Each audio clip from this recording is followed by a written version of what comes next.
Olá, boa noite, vocês estão bem? Dá um abraço apertado aí quem está do seu lado. Isso, abençoa a vida dela aí com seu abraço. Vocês estão bem? Jesus definitivamente não morreu para que vivêssemos uma vida como nós poderíamos viver sem Ele. Ele morreu para nos dar acesso àquilo que sem Ele nós não poderíamos viver, nós não poderíamos fazer. Por isso que definitivamente eu entendo que a vida cristã é o chamado para uma vida extraordinária. Não extraordinário, talvez, os padrões estabelecidos pelo mundo em que nós vivemos, mas extraordinário estabelecido pelo padrão estabelecido pela palavra de Deus. Deus chama pecadores ao arrependimento, convidando-os a viver uma vida extraordinária.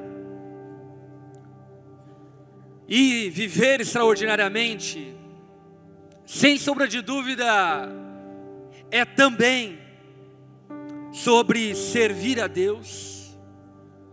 Viver extraordinariamente, sem sombra de dúvidas, é também sobre fazer parte de algo maior do que a sua própria vida. Viver extraordinariamente, sem sombra de dúvidas, é também sobre transcender o nosso egoísmo e edificarmos, construirmos, acumularmos tesouros e glórias que não estão apenas restritos a essa vida e a essa terra, mas estão reservados para a eternidade. Por isso que o conselho muito sábio de Jesus a nós era que nós não nos ocupássemos acumulando tesouros na terra, e não que eles fossem propriamente ruins, mas que nós concentrássemos a nossa atenção, o nosso foco em acumular tesouros eternos. E acumular tesouros eternos nada mais é do que servir a Deus, cumprir o chamado dEle, viver para o propósito que Ele estabeleceu e designou antes da criação do mundo para que vivêssemos. E sabe, muitas vezes, na minha corrida como cristão e como pastor, eu percebo quanta gente fica inerte, passiva, em relação àquilo que Deus tem a elas. E o problema não é propriamente a falta que a colaboração, a contribuição dessas pessoas faz no corpo de Cristo, também, sem sombra de dúvidas. Mas sobretudo, eu acredito que quem mais sofre nisso são aqueles que estão inertes e passivos àquilo que Deus está fazendo. Eu não sei você, mas eu tenho meio que formiga na minha bunda, assim, sabe? Eu não nasci para viver uma vida medíocre, comum. Eu nasci em Cristo para viver uma vida extraordinária. Eu não nasci para cruzar os meus braços e não fazer nada. Eu nasci para arregaçar minhas mangas e fazer tudo o que está ao meu alcance. E nessa coisa de fazer tudo o que está ao meu alcance, eu percebo que Deus vai aumentando o meu alcance e multiplicando as minhas capacidades, e fazendo viver e fazer coisas que até então eram inimagináveis, mas que se tornaram possíveis com um passo de fé, em relação à inércia de uma vida cristã passiva, para uma vida cristã ativa. Muita gente me pergunta, como foi que eu descobri o meu chamado? E normalmente a minha resposta acerca disso é: eu descobri meu chamado varrendo a igreja. E na verdade eu nem sei se era um chamado ou se foi um chamado. Eu comecei a servir naquilo que era necessário, e Deus foi abrindo portas e mostrando caminhos que até então eu desconhecia. Então eu passei a sonhar coisas a respeito do reino, porque até então os meus sonhos se limitavam ao meu umbigo, como talvez você mesmo viva dessa forma. Eu quero ter uma casa legal, eu quero ter uma família legal, eu quero ter, enfim, um carro bacana, isso, aquilo, outro. E parece que Deus foi me confrontando em relação a essas coisas, e Ele alargou os meus horizontes e me fez enxergar que haviam sonhos mais extraordinários do que esse. E Ele foi então me fazendo enxergar e me habilitando para viver isso. Ao ponto que, sem sombra de dúvidas, hoje eu vivo aquilo que eu nunca sonhei. Muitos falam sobre realizar os seus sonhos, mas a palavra não nos fala sobre realizar os nossos sonhos. A palavra fala sobre realizar os propósitos de Deus. E os propósitos de Deus, os sonhos de Deus são mais altos do que os nossos. São mais extraordinários do que os nossos. Como o profeta mesmo diz: eu sei os caminhos que conheço a seu respeito, caminhos e sonhos e planos de lhes fazer prosperar e não lhes causar dano algum. Os meus caminhos são mais altos do que os seus, e os meus pensamentos são mais altos do que os seus. E sabe, existe um convite no cristianismo para se lançar nessa confiança no Senhor e permitir que Ele revele o caminho ao longo do processo, para que nesse processo você descubra que de fato os sonhos de Deus são muito melhores do que os seus. E nessa noite eu quero falar algo para vocês que eu diria que é uma chave de mudança, talvez para a tua vida cristã. Porque de verdade, frequentar um GP, vir à igreja ocasionalmente, dar o seu dízimo, fazer aquilo que é curricular, obviamente que é indispensável, é salutar e é importante, porém é o começo, não é o fim. É o começo do que Deus tem para você. Aliás, a igreja, ela foi estabelecida por Jesus como lugar de capacitação, para que pessoas comuns como eu e você, nos tornássemos pessoas extraordinárias para cumprirmos os propósitos de Deus. Portanto, viver a fé cristã nesse nível pode até ser um bom começo, mas não é um ótimo fim. Deus tem algo reservado para cada um de nós, e o nome disso é propósito. Nessa noite eu quero conversar com vocês sobre o pecado de não fazer nada. O pecado de não fazer nada. Durante muito tempo a tradição cristã colocou muita ênfase, e ênfase bíblica inclusive, a respeito das negativas que a Bíblia coloca sobre nós. Como por exemplo, não matarás, não roubarás, não farás falsos deuses, não adorarás, enfim, a falsos deuses. Negativas que a Bíblia coloca para nós e que de fato são negativas bíblicas. Porém, Jesus, ele não vem propor um caminho de negativas. A vida cristã não é sobre não fazer, a vida cristã é sobre fazer. O começo é não fazer, mas o fim não é não fazer. Você começa com a tua fé deixando aquilo que você deveria deixar, mas você não termina a sua caminhada com Deus apenas livre das bagagens que o mundo tinha posto sobre você. Você precisa terminar a sua vida com Deus vivendo o que Ele tem para você. Porque o problema de Deus conosco não é apenas acerca daquilo que nós fazemos, mas o problema de Deus conosco também é referente àquilo que nós não fazemos. E aliás, eu arrisco dizer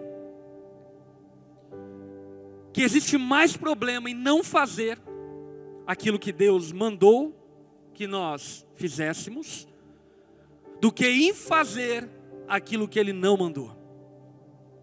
E daqui a pouco vocês vão entender o motivo. Mas antes, eu quero orar por você, e eu quero orar com você.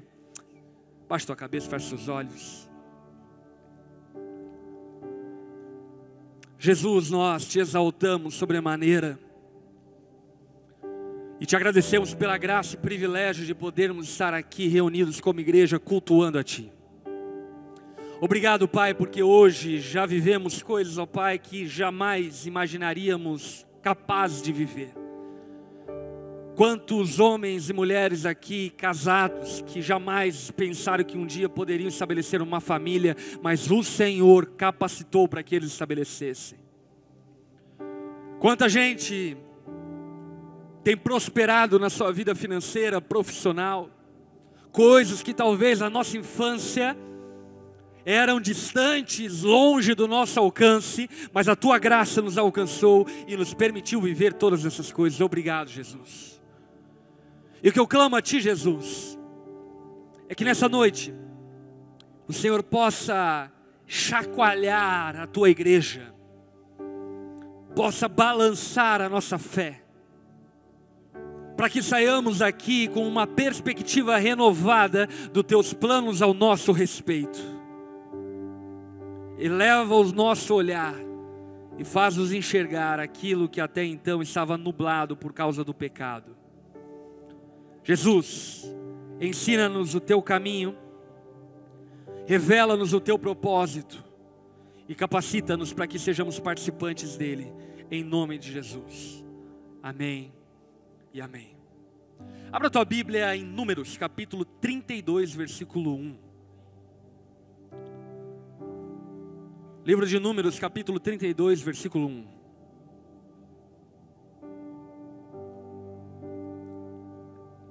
No livro de Números está narrado a empreitada do povo hebreu que se deslocou do Egito para a terra que Deus havia prometido. Você conhece essa história? Deus havia estabelecido um povo para chamar como sendo dele, para abençoar aquele povo, para tornar aquele povo santo, para viver o propósito e o favor de Deus sobre a vida deles. Esse povo era o povo hebreu, a descendência de Abraão. E essa descendência de Abraão se viu escravizada no Egito. E Deus, olhando para o povo no Egito, para o povo que Ele havia determinado como sendo dele, se compadece e tem misericórdia desse povo e diz: eu vou libertar vocês do Egito e vou levar vocês para uma terra boa, uma terra que mana leite e mel. Eu vou abençoar vocês, eu vou dar a vocês uma vida extraordinária. E Números conta essa empreitada da saída do Egito até Canaã.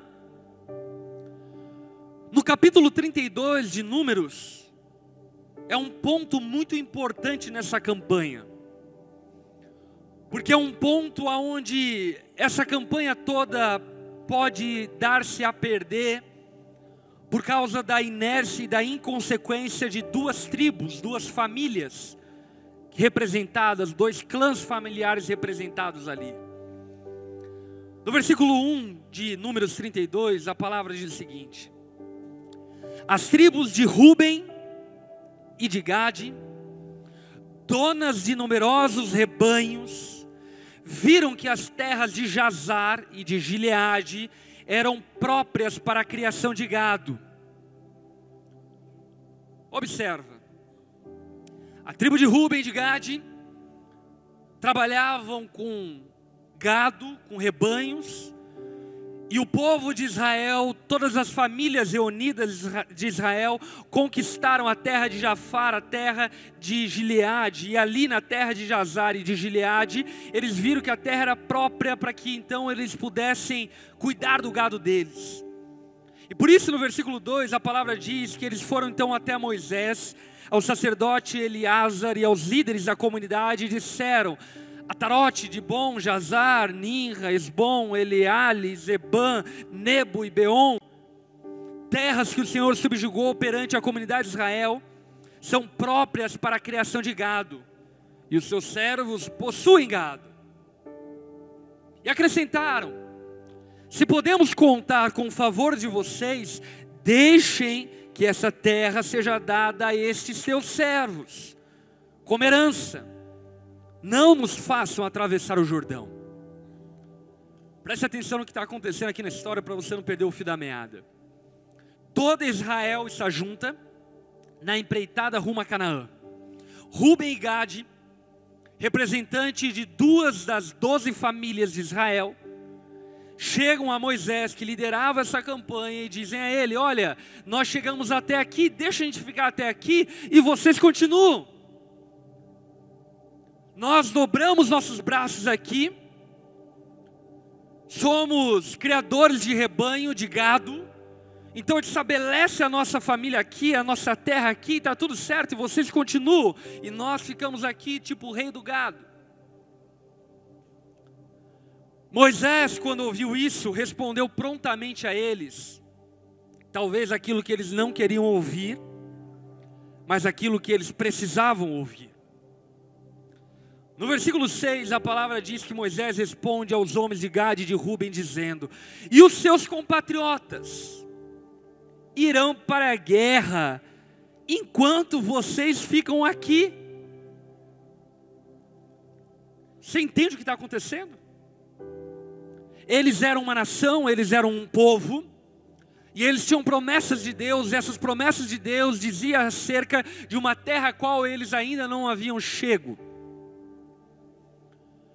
Então Ruben e Gade, no meio da campanha, dizem: vamos parar por aqui. A resposta de Moisés, a resposta mais sábia que talvez um líder poderia fazer. E a pergunta respondida por Moisés a eles é: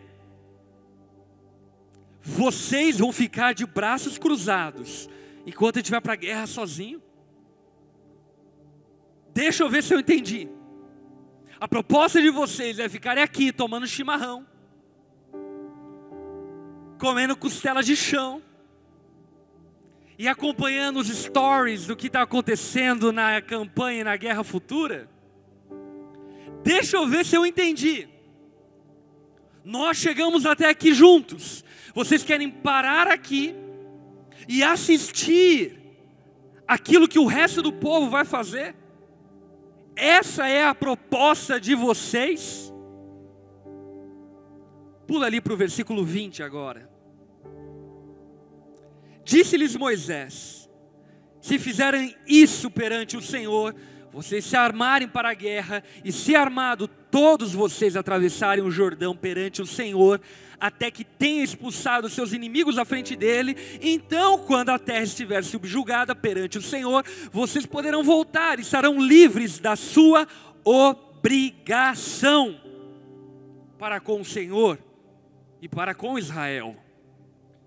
E essa terra será propriedade de vocês perante o Senhor. Então Moisés elucida a mente de Ruben e de Gade, dizendo: ei, vamos fazer o seguinte, vocês se armam e vamos para a guerra juntos. Quando nós terminarmos a campanha, vocês retornam e essa terra é de vocês. Mas a questão a ser considerada e pontuada é que vocês fizeram um voto. A consideração a ser pontuada é que vocês têm uma obrigação. Repete comigo essa palavra, obrigação. Nós não gostamos muito dessa palavra, não é? Mas existem coisas na vida que nós somos obrigados. E não fazer caracteriza-se como pecado. Em Cristo Jesus nós fizemos um voto, uma aliança com Ele. E qual é essa aliança? A aliança de entregarmos tudo a Ele. Entregarmos a nossa vida a Ele. entregarmos os nossos planos e sonhos a Ele e confiar naquilo que Ele tem a nós. Amém? Quantos fizeram essa aliança? E nesse exato momento, seguir a Jesus, obedecer a Ele, já não é mais uma questão de opção, mas é uma questão de obrigação. Maridos que se casam com suas esposas, vocês são obrigados a amar as suas esposas sacrificialmente. Não é um favor que vocês estão fazendo a elas. Esposas que se casam com seus maridos, vocês são obrigadas a honrar e respeitar os seus maridos. Isso não é um favor que vocês fazem a eles, é uma obrigação diante da relação conjugal estabelecida. E nós não gostamos disso. Filhos não gostam de ouvir aquilo que a Bíblia diz a respeito da sua obrigação. Vocês são obrigados a honrar o seu pai e a sua mãe. Não é uma opção, não é um conselho, não é uma opinião, é um mandamento. E mandamento se cumpre. E o que Moisés estava falando acerca de Ruben e de Gade é que eles haviam se comprometido com Deus, ou seja, eles tinham um voto feito com Deus. Eles haviam se comprometido irem com o povo de Israel até Canaã, suportando e enfrentando todos os desafios que viriam a seguir. Há 13 anos atrás eu entreguei a minha vida a Jesus. Quantos aqui já fizeram isso? Eu entreguei minha vida a Jesus, cara. Muita gente me pergunta, pastor, você sonhava em ser pastor? Não. Só nos meus piores pesadelos. Tudo o que eu não queria é ser pastor. Qualquer coisa, menos ser pastor. E talvez você me pergunte, por que você é um pastor? Porque não sou eu mais quem vivo, é Cristo que vive em mim. Eu não faço o que eu quero, eu faço aquilo que me é mandado fazer. E como você ouviu Deus te mandando fazer? Simples, quando a igreja precisou. Quando a igreja precisou que eu servisse ela, no exato momento em que isso foi necessário, eu abandonei todos os meus sonhos e deixei para trás para obedecer a Jesus. E talvez você pense que eu não tinha nenhum projeto de vida, era alguém desocupado. E eu te afirmo categoricamente que não. A minha vida estava muito bem encaminhada, aliás. Eu sou formado em automobilística, estava me preparando para engenharia automobilística, ia viver uma vida confortável, sem o BO que a igreja é. Mas por que eu abracei esse BO? Por obediência. E essa obediência começou como? Como eu falei anteriormente. Começou varrendo a igreja. E depois se fazer o necessário aconselhar um casal. E depois se fazer necessário discipular um, formar outro. E depois se fazer necessário preparar líderes. Daqui a pouco eu era um pastor. Acredite, meus irmãos. Eu queria que o céu se abrisse, uma voz saísse do céu e chamasse eu, Felipe, hoje eu te separo para o ministério pastoral. Mas não foi o que aconteceu. Não foi o que aconteceu. Porque eu entendi que eu tenho um compromisso com Jesus. Olha só o versículo 23. Mas se vocês não fizerem isso, em outras palavras, se vocês não honrarem a aliança e o compromisso que fizeram com o Senhor, estarão pecando. Estarão pecando contra o Senhor. E sejam certos de que vocês não escaparão do pecado cometido. O tema abordado aqui por Moisés é um tema muito peculiar, porque o tema aqui abordado por Moisés é acerca exatamente do pecado de não fazer nada. Como eu disse anteriormente, normalmente nós não ouvimos que é pecado ser plateia no mover de Deus, mas eu preciso dizer para você que isso é pecado. É pecado ver os teus irmãos servindo e pagando um preço pelo corpo de Cristo sem que você faça nada. Isso é pecado. Isso não é uma opção de vida, isso não é uma escolha de vida. O nome disso é pecado. É pecado você ver os teus irmãos se desgastando no serviço ao reino, pregando o evangelho, contribuindo financeiramente, pagando um alto preço pelo reino, sem que você faça nada. Isso é pecado. Existe pecado em não fazer nada. Olha aí para quem está ao teu lado, chacoalha essa pessoa e diga: é pecado não fazer nada. Ei, é pecado não fazer nada.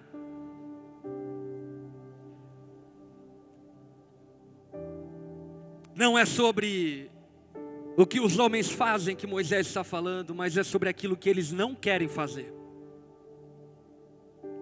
E esse pecado de não fazer nada, na verdade, esconde pelo menos outros 5 pecados. O pecado de não fazer nada esconde o pecado da ociosidade, do comodismo. É pecado não fazer nada, e não fazer nada esconde o quão acomodado talvez você seja.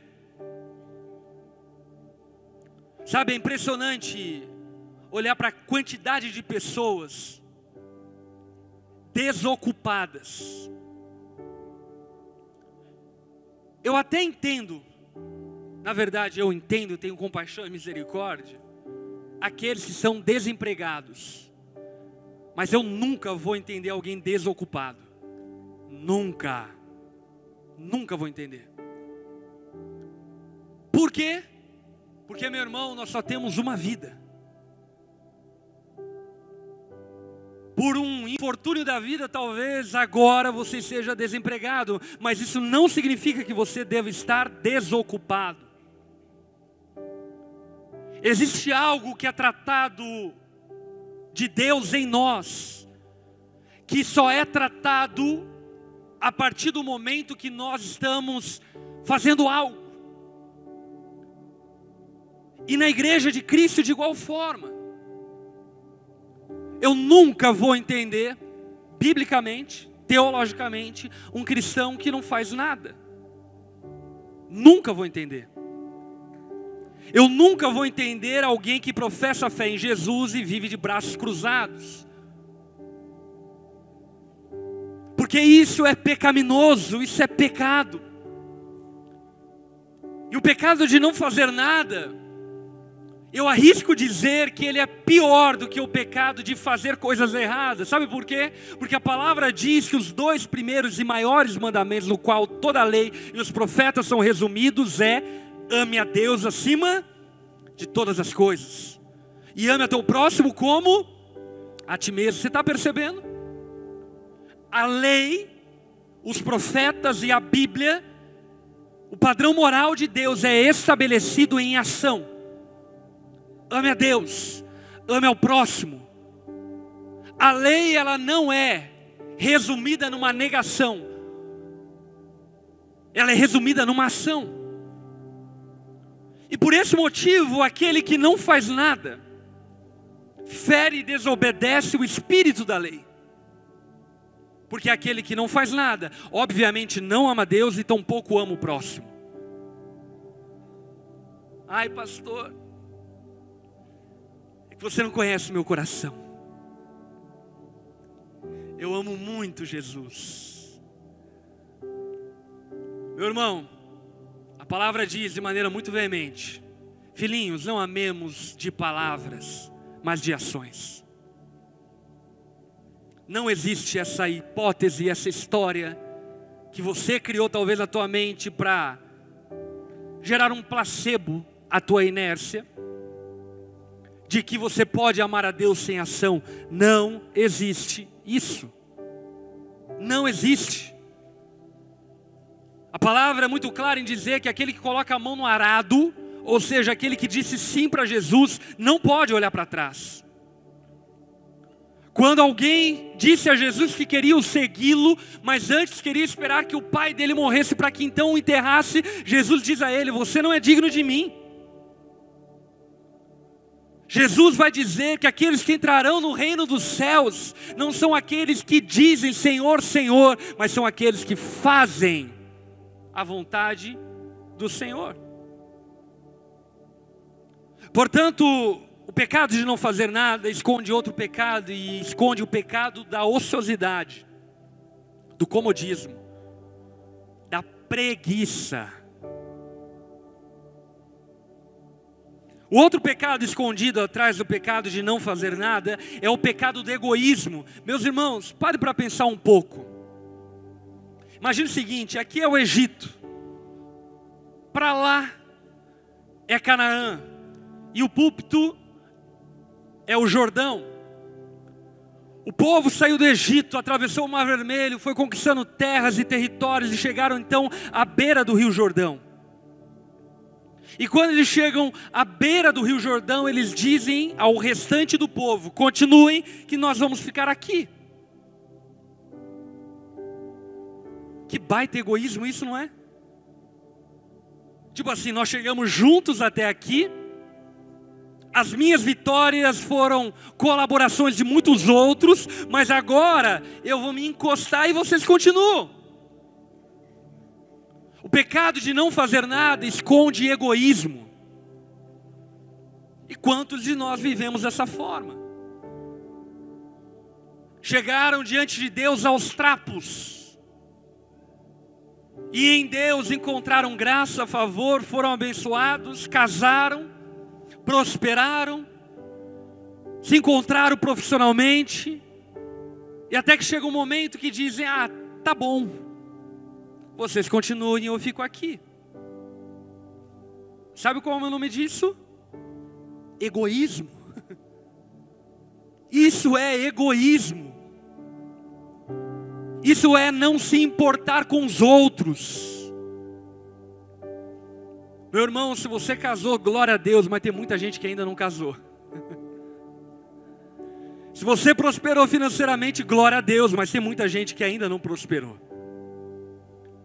Se você está bem com a tua família, glória a Deus, mas tem tantos outros que ainda estão em intrigas familiares. Sabe, se você já conquistou coisas para a sua vida, glória a Deus. Você tem uma casa na praia, glória a Deus, mas tem gente que não tem nenhuma casa. E você está percebendo o quão egoísta é você cruzar os braços diante das suas próprias conquistas, enquanto tantos outros que lutaram com vocês essas veredas ainda não conquistaram aquilo que Deus havia prometido a eles. Sabe de uma coisa? Muitos cristãos vivem aquele velho dito: cada um por si e Deus por todos. Mas entre vós e na igreja não será assim. Nós somos família na fé. O convite de Jesus é que nós choremos com aqueles que choram e nos alegremos com aqueles que se alegram. Celebremos as conquistas e também choremos as derrotas. Nós não temos mais o direito de viver uma vida individualizada. Jesus nos chamou para ser parte de um corpo. Amém? Isso me faz lembrar a história de Caim e Abel. Caim mata Abel, Deus vai procurar Caim e perguntar a Caim aonde está o irmão dele. Chega para Caim e pergunta: onde está o seu irmão? Sabe que Caim responde para Deus? Não sei. Acaso sou eu o guardador do meu irmão? Eu amo a resposta de Deus, porque Deus responde sem responder. Ele não responde, Ele ignora. É claro que você é guardador do teu irmão. Pare de ser estúpido. É óbvio que você tem responsabilidade com o seu irmão. É claro que ele é sua responsabilidade. E deixa eu dizer algo para você. Ainda que você não saiba e nem conheça essa pessoa que está sentada do teu lado, mas se você está em Cristo, ela é a sua responsabilidade. Olhe para quem está ao teu lado e diga a essa pessoa: eu sou responsável por você.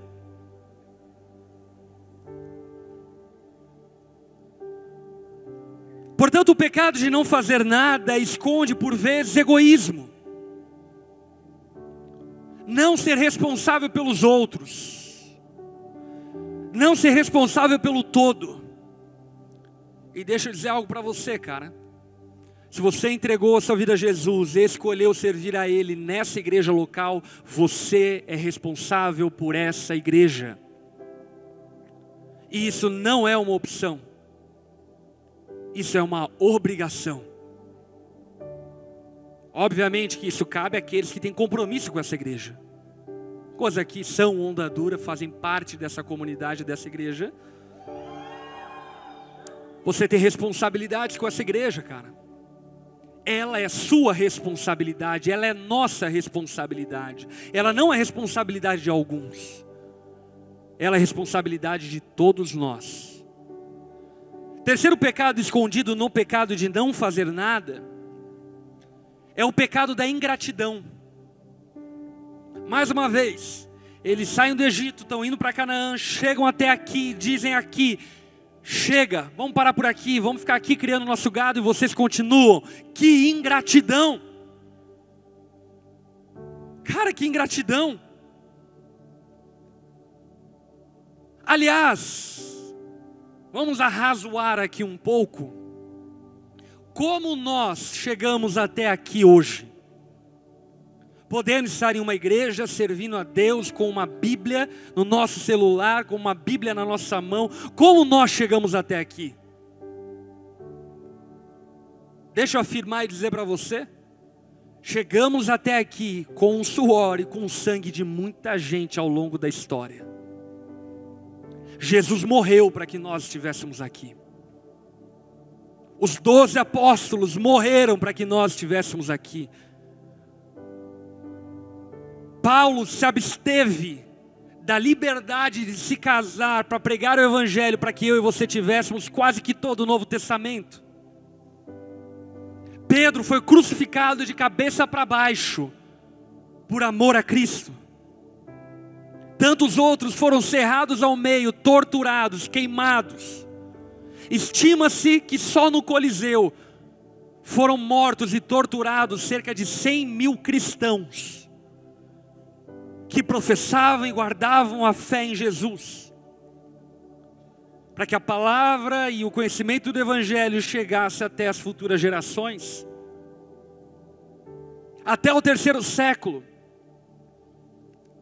milhares e milhares de famílias viveram como peregrinos na terra, padecendo todo tipo de luta e dificuldade, naufrágio, perseguição, prisões.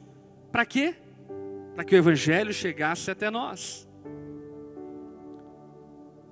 No período católico, por mais que tenha os seus momentos sombrios, ainda assim houveram monges, houveram padres que se absteram de N situações e coisas, por exemplo, para transcrever o texto bíblico e preservar os escritos bíblicos, para que hoje eu e você tivéssemos a Bíblia em nossas mãos. Olha para o Brasil. O Brasil no ano de 1500 foi rasgado por jesuítas que saíram da Europa civilizada para evangelizar índios e desbravar essa terra pregando o evangelho. Claro que nas limitações e nos contextos, enfim, que eles estavam, mas ainda assim, meus irmãos, eu não sei se você já foi para a Europa, se você já foi para Londres, por exemplo. Londres, o centro de Londres é praticamente a mesma coisa do que era 300, 400 anos atrás. As ruas praticamente são as mesmas.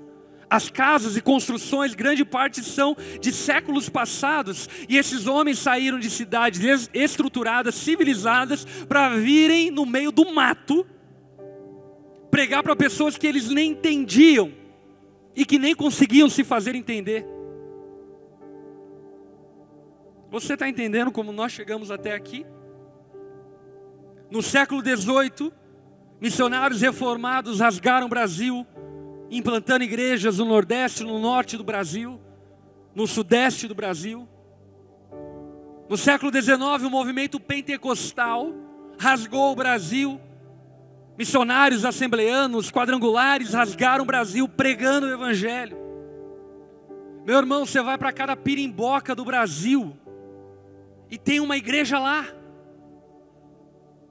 No sertão nordestino, hoje, homens se abstêm, mulheres se abstêm do conforto de grandes cidades para pregar o Evangelho no sertão nordestino.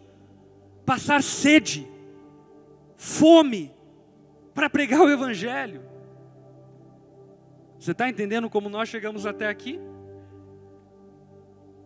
E a nossa história como Onda Dura também carrega suas mazelas e lutas. Teve muita gente que pagou um alto preço financeiro para que você tivesse sentado em uma cadeira hoje.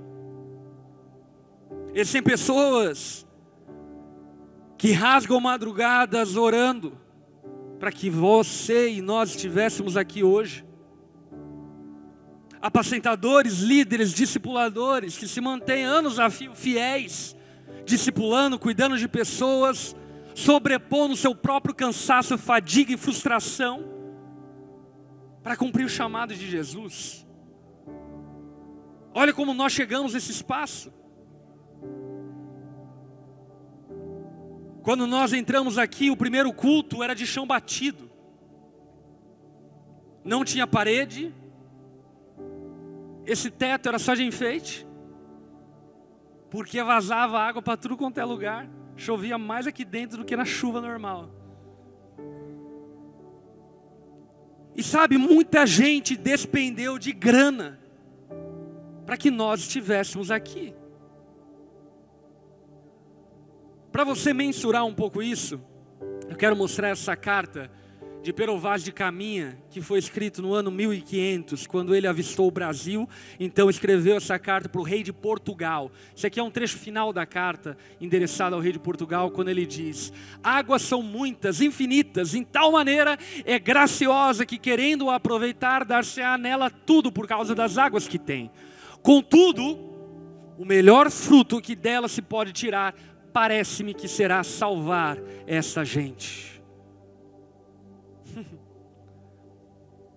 Eu sei que talvez no teu imaginário foi criada uma ideia de que os portugueses vieram aqui para tirar ouro e matar índio, e também tiveram, obviamente, esses.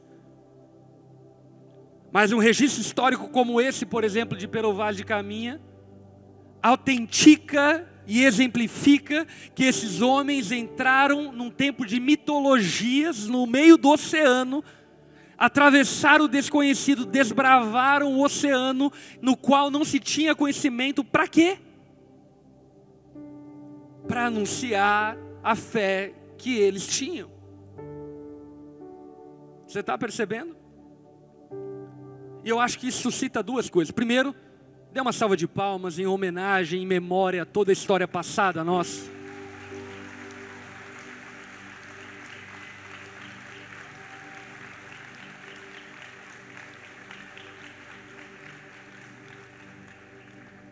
E em segundo, suscita como nós podemos ficar de braço cruzado. Eu não sei se você chega a essa conclusão.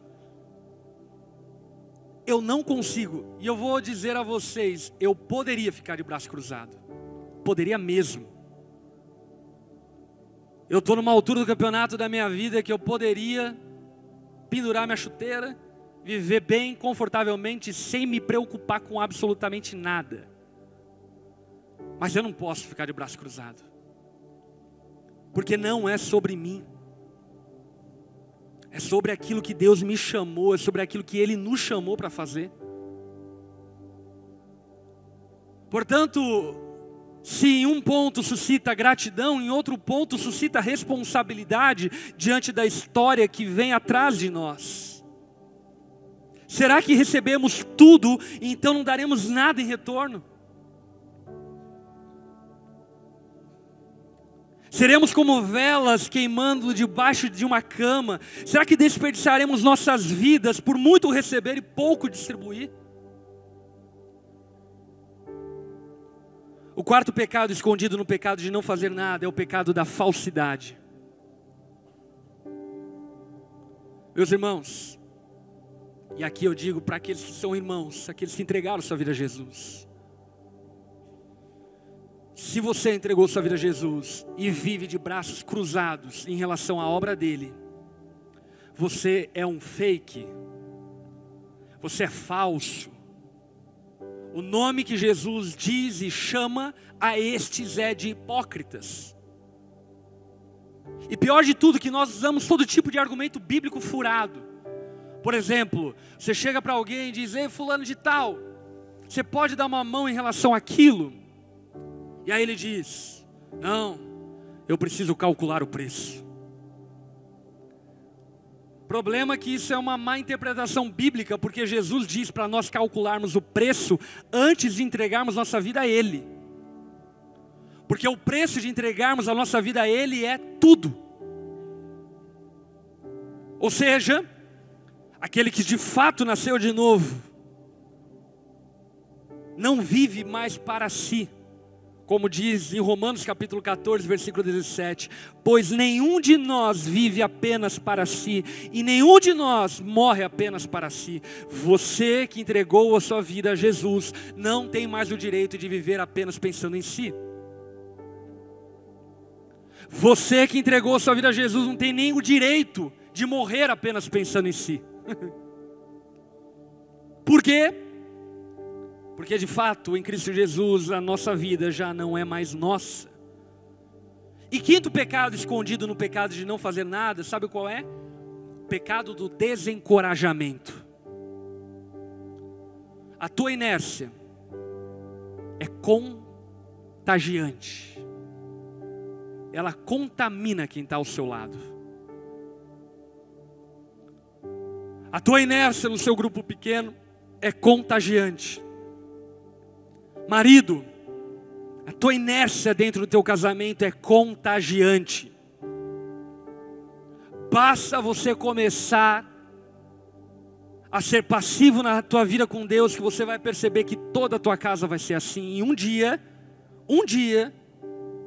você vai olhar para os teus filhos e vai orar e pedir a Deus: Deus, porque eles não são sérios contigo. Um fruto não cai muito longe da árvore. Existe pecado em não fazer nada, e no pecado de não fazer nada também está incutido o pecado do desencorajamento dos outros. Nós não podemos negligenciar as nossas calçadas sem prejudicar os nossos vizinhos. Simples assim. É bem básico. Você que mora em algum bairro Joinville, se você pintar sua casa, pode ter certeza que daqui a um mês o teu vizinho vai pintar a casa dele. E daqui 2 meses o outro vizinho, o outro também vão pintar. Por quê?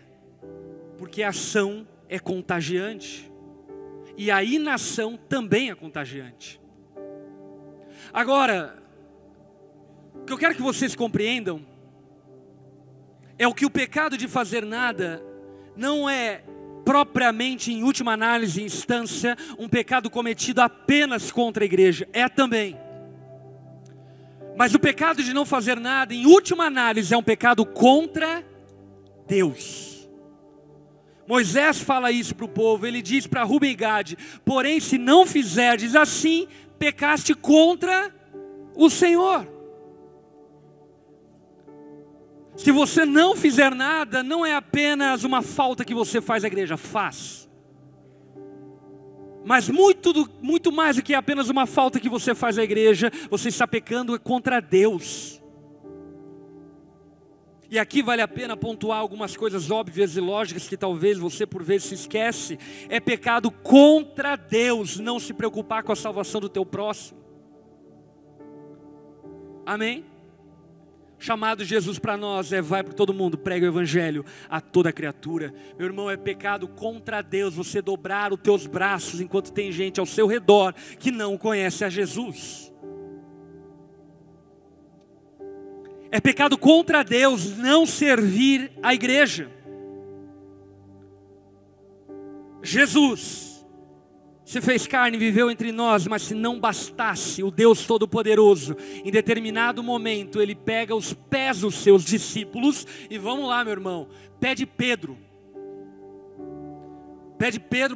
provavelmente era um pé meio de hobbit assim, cheio de pelos, nojento.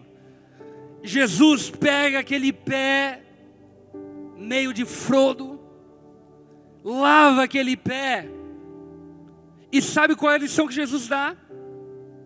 Se eu lavei os pés de vocês, quanto mais vocês devem lavar os pés uns dos outros. Sabe o que Jesus estava dizendo ali para todos nós? Que aqueles que dizem o seguir não têm o direito de cruzarem os seus braços e não servirem aos seus irmãos. É pecado contra Deus não entregar os seus dízimos. Faz falta o teu dízimo na igreja? Claro que faz. Mas em última análise não é contra a igreja, é contra Deus. Malaquias capítulo 3 versículo 8, Deus mesmo diz ao povo: pode um homem roubar de Deus? Contudo vocês estão me roubando. E ainda perguntam: como é que te roubamos? Deus responde: nos dízimos e nas ofertas. Não é apenas um pecado contra a igreja, é claro que é, também. Mas é um pecado contra Deus não fazer parte financeiramente da obra dele. E por fim, qual é o resultado do pecado de não fazer nada? Olhando para a história que nós lemos de Números 32, nós percebemos que existem pelo menos 5 consequências inerentes ao pecado de não fazer nada. Primeira consequência inerente ao pecado de não fazer nada, sabe qual é? Um dia. E esse dia vai chegar. Você vai estar velho. No nome de Jesus, que esse dia chegue a todos nós. Vai estar deitado numa cama, analisando e olhando para a tua vida passada. E você vai se perguntar: do que valeu tudo que eu fiz? Do que eu fiz, o que eu vou levar para a eternidade? Dos dias que eu gastei, das obras a qual eu me empenhei, o que eu sei que na eternidade eu vou chegar e ver como algo que eu construí para a eternidade. Esse dia vai chegar, cara. E sabe, nesse dia você vai perceber que diplomas não têm tanto valor quanto você pensava. Que bens materiais não têm tanto valor quanto você imaginava. Que status não é algo tão bom quanto você pensava. Segunda consequência, nesse dia, você que cruza os seus braços diante do mover de Deus, se sentirá perverso e desprezível. Eu não sei vocês, mas eu fico pensando, por exemplo, algumas pessoas com muitas posses financeiras, bilionários, milionários, que morrem com essas contas bilionárias. E eu acho que naquele período curto, ou talvez lá diante de Jesus, enfim, eles vão olhar para a vida deles e falar: caraca, tinha gente que morria de fome. E eu morri com a minha conta gorda aqui e não fiz nada com isso. Tem algo errado em ser bilionário? Não, no nome de Jesus que você seja. Mas que você não seja um bilionário idiota. Que você não seja um cara que, tendo posses, pensa que a finalidade é ter. Um dia aqueles que não fizeram nada se sentirão perversos e desprezíveis. Outra consequência e resultado de não fazer nada: as pessoas que não arregaçam suas mangas serão debilitadas por sua própria inação. Eu descobri algo na vida com Deus. Sabe o que eu descobri? Que existem coisas que nós só conhecemos de Deus servindo. Eu sou formado em teologia, já ministrei diversas aulas, enfim, estudo, leio, já li muita coisa. Mas eu posso afirmar categoricamente a você que as dezenas de livros de casamento não me ensinaram tanto sobre casamento quanto casar.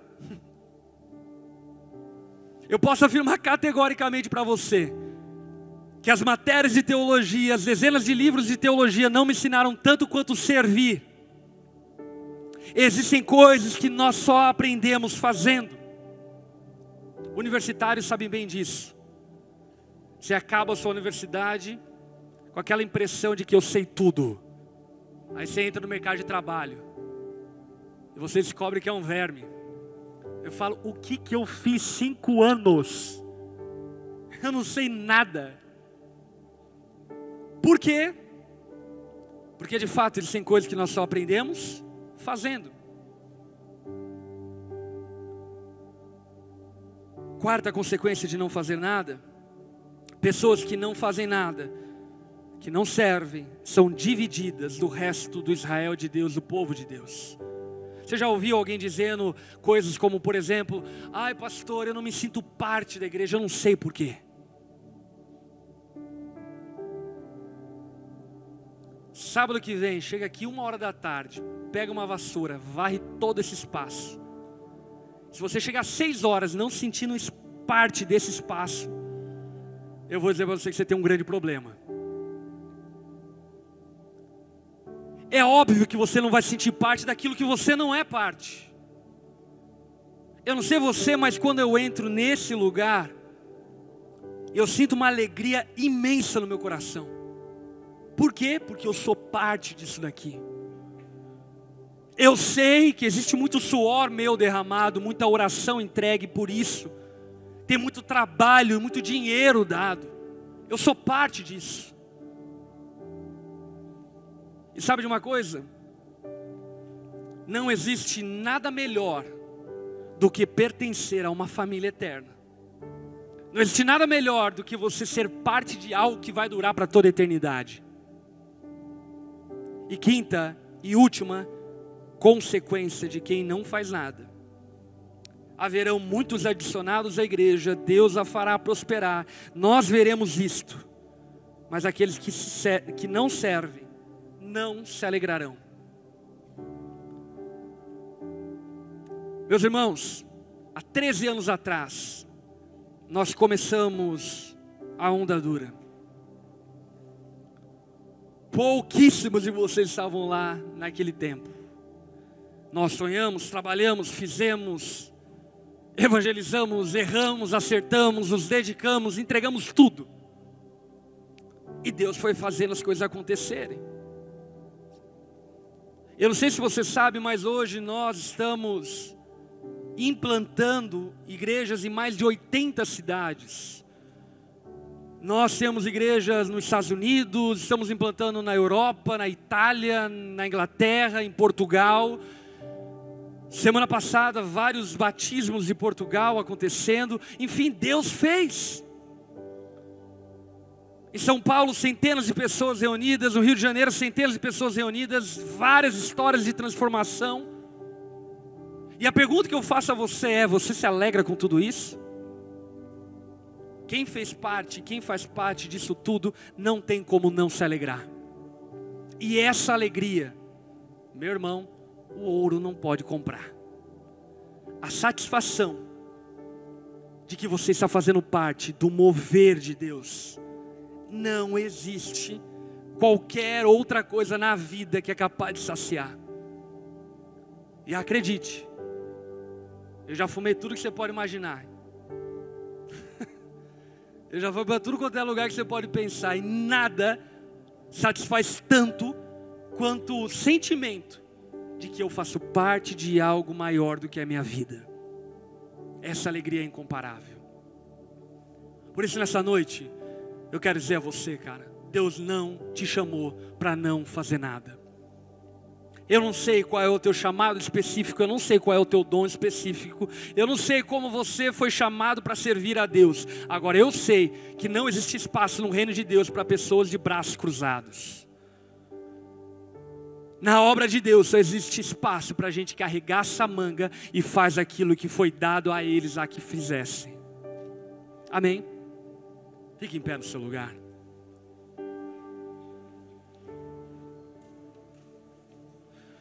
Feche seus olhos por um segundo.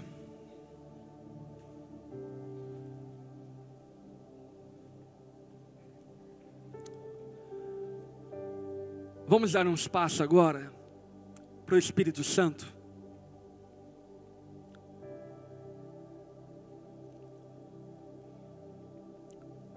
Deixa o Espírito Santo falar com você.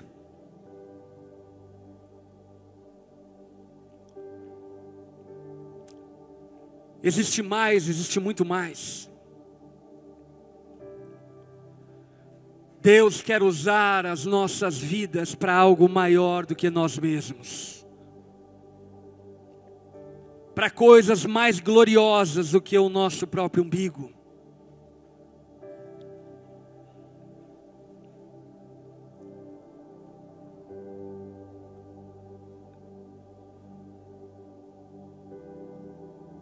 Sabe, talvez Deus esteja te ministrando sobre atitudes que você não tem tomado e que deve tomar. Talvez essa noite Deus está mexendo com você, dizendo: ei cara, toma vergonha na tua cara e começa a servir na igreja. Talvez Deus está dizendo a você: ei, começa a fazer parte da vida financeira da igreja. Pare de reter a sua colaboração. Talvez Deus está te chamando para orar e interceder pela igreja. Eu não sei, mas eu sei que não existe espaço para pessoas de braços cruzados no reino de Deus. Ele nos chama para um mover.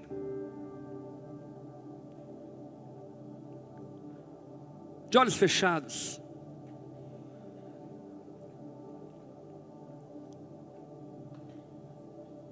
Se durante essa mensagem, enquanto nós falávamos, sabe, algo começou a ser gerado no teu coração, um desejo: eu quero. Quer saber, eu quero sair da inércia, eu quero descruzar os meus braços, eu quero fazer parte. Eu não quero ser encontrado entre aqueles que não fazem nada. Se Deus falou com você nesse sentido, de olhos fechados no seu lugar mesmo, levanta uma das suas mãos. Amém.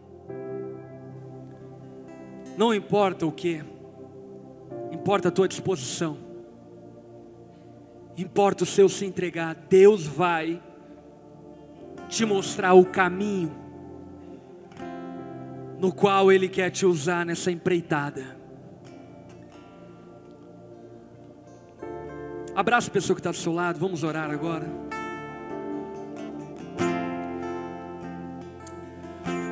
Espírito Santo de Deus, queremos, ó Pai, ser um corpo funcional.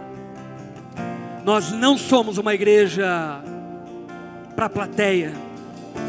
Nós não viemos aqui dar show. Nós estamos aqui para sermos um corpo que funciona. Amém, Jesus. Um corpo que manifesta a Tua glória nessa geração e nesse tempo. Espírito Santo, o Senhor tem cuidado, guardado, preservado a vida de cada um de nós. E por esse motivo nós clamamos e oramos a Ti. Instrua-nos, cada um de nós, as nossas limitações, fraquezas, falhas, debilidades, incapacidades, insuficiências, para que mesmo em tudo isso, nós, ó Pai, podemos ser encontrados por Ti fiéis e sendo parte do Teu mover nesse tempo e nessa geração. Nós não queremos, ó Pai, permitir que a ingratidão nos domine.